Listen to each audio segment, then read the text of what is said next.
Cerita ini dialamin sama temen gue yang namanya Arum. Di belakang rumah dia itu ada villa yang jarang ditempatin dan terkenal emang angker. Nah, rumah Arum tuh di Bogor, di daerah Rancamaya kalau misalnya kalian tahu. Nah, villa yang di belakang rumah Arum tuh emang villanya tuh jarang dihuni, karena dia tuh bukan villa hunian, tapi villa sewaan gitu loh. Oke. Cuman jarang banyak yang nyewa karena emang villanya angker. Kenapa villa itu angker tuh? Karena jadi dulu di rumah itu tuh ada satu keluarga yang tinggal. Nah, keluarga mereka tuh punya anak satu perempuan. Anaknya tuh sempat stres karena ditinggal nikah. Oh, berarti anaknya udah tua lah hitungannya ya? Iya, umur 30-an awal gitu, Moy. Oke. Nah, karena dia ditinggal nikah dan stres, akhirnya tuh sempat ada suatu kejadian di mana keluarganya tuh nemuin dia ngapung di kolam berenang karena dia memutuskan untuk bunuh diri dengan cara nenggalamin dirinya di kolam. Anjir. Nah, setelah keluarganya nemuin mayat yang ngapung di kolam, akhirnya sekeluarga tuh mutusin untuk ya nggak tinggal lagi di villa itu. Jadi akhirnya emang villanya tuh kosong, nggak ada yang huniin. Dan setelah kejadian itu, banyak warga sekitar tuh yang sering digangguin sama arwah perempuan yang bunuh diri itu. Nah, temen gue Arum ini juga pernah ngalamin kejadian itu, digangguin sama si arwah ini.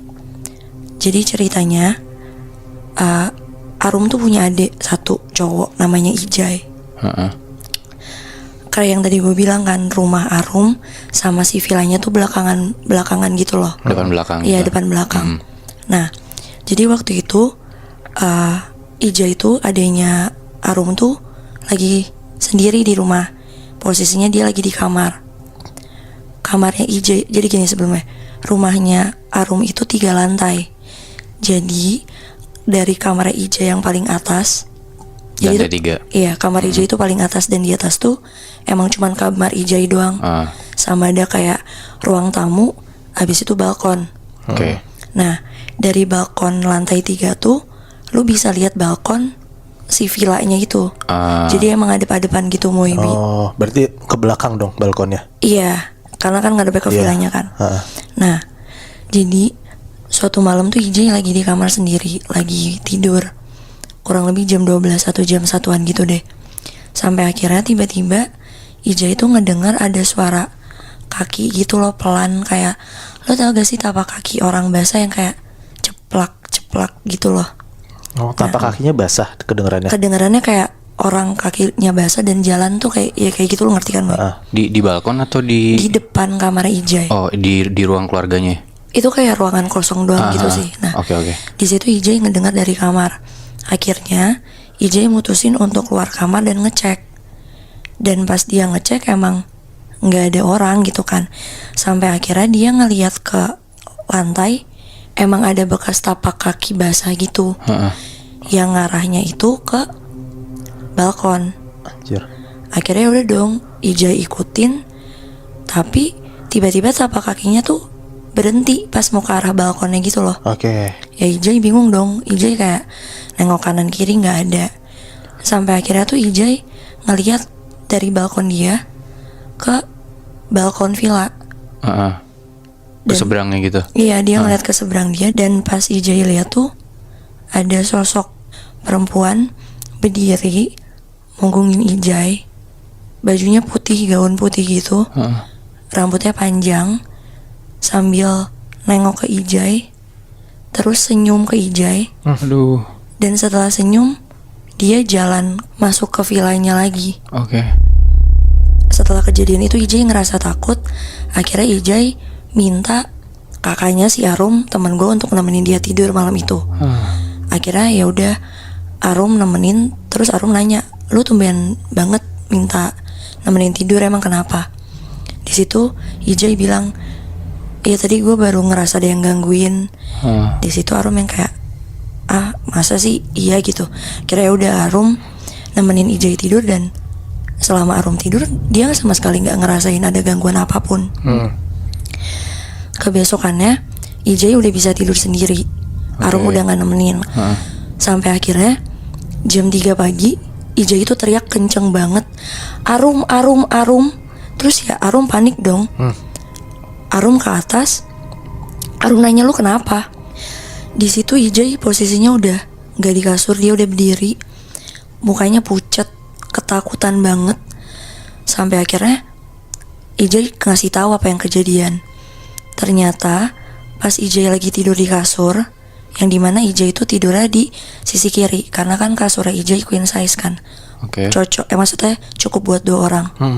Pas Ijay lagi tidur tuh dia ngerasa di sebelahnya tuh ada orang gitu. Lu pasti tahu dong rasanya. Lu pasti bisa ngerasain kan. Kalau misalnya di samping lu ada orang. Ijay ngerasa itu, dan di situ Ijay langsung nyalain lampu. Dan pas banget Ijay ngeliat ke sebelah dia, ke kasurnya itu, kasur Ijay itu basah. Basah kayak ada orang yang badannya basah, terus abis itu tuh tiduran di situ.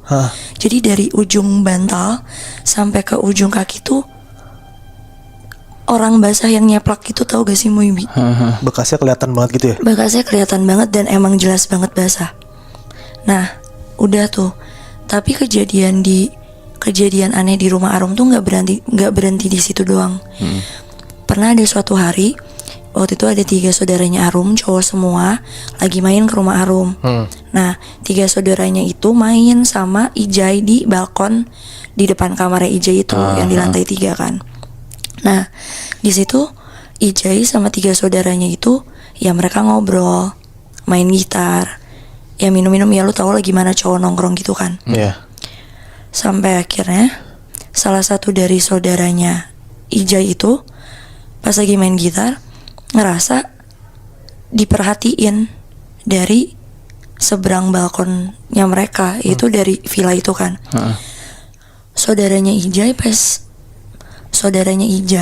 pas ngerasa diliatin itu langsung nyuruh 2 saudaranya yang lain sama Ijay itu yang kayak, tar dulu bentar deh, stop dulu gitu main gitarnya, karena dia ngeliatin kita dari seberang. Dan pas mereka semua ngeliatin ke seberang, sosok yang mereka lihat tuh perempuan.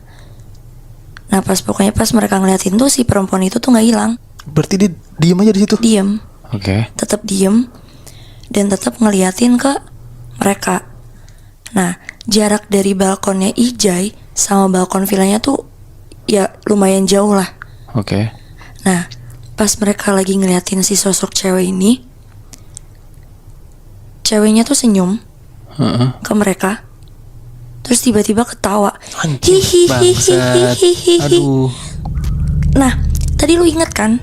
Gue bilang jaraknya tuh jauh kan antara balkon ke balkon. Tapi yang mereka dengar itu suara ketawanya tuh kayak beneran dari samping kuping mereka. Jadi sekencang itu. Aduh anjing. Ya kayak gitu, kayak hihihihihi. Tapi itu beneran di samping kupingnya mereka. Nah, setelah kejadian itu, ya mereka langsung cabut ke dalam. Mereka cerita ke Arum. Arum masih tetap nggak percaya karena ya Arum tuh sama sekali nggak ngerasain gangguan itu. Nah di situ Arum akhirnya ngomong kalau misalkan kayaknya sih si setan ini tuh cuma ngegangguin tuh yang ke cowok doang. Karena kan di rumah Arum kan ada mamahnya, ada adiknya juga gitu yang perempuan. Yang perempuan tuh sama sekali nggak pernah ngerasa gangguan. Yang selalu digangguin ya itu tuh ya cowok-cowok doang. Berarti kenapa ini sepemikiran gue aja ya. Berarti kenapa dia cuma ngegangguin cowok-cowok doang? Karena dia bunuh diri sakit hati banget karena ditinggal kawin ya? Iya. Berarti benar ya, orang-orang yang meninggalnya dalam keadaan tragis tuh bisa muncul gentayangan lagi dan gangguin orang-orang yang ada di sekitarnya. Iya. Menurut kalian kenapa bisa gitu ya?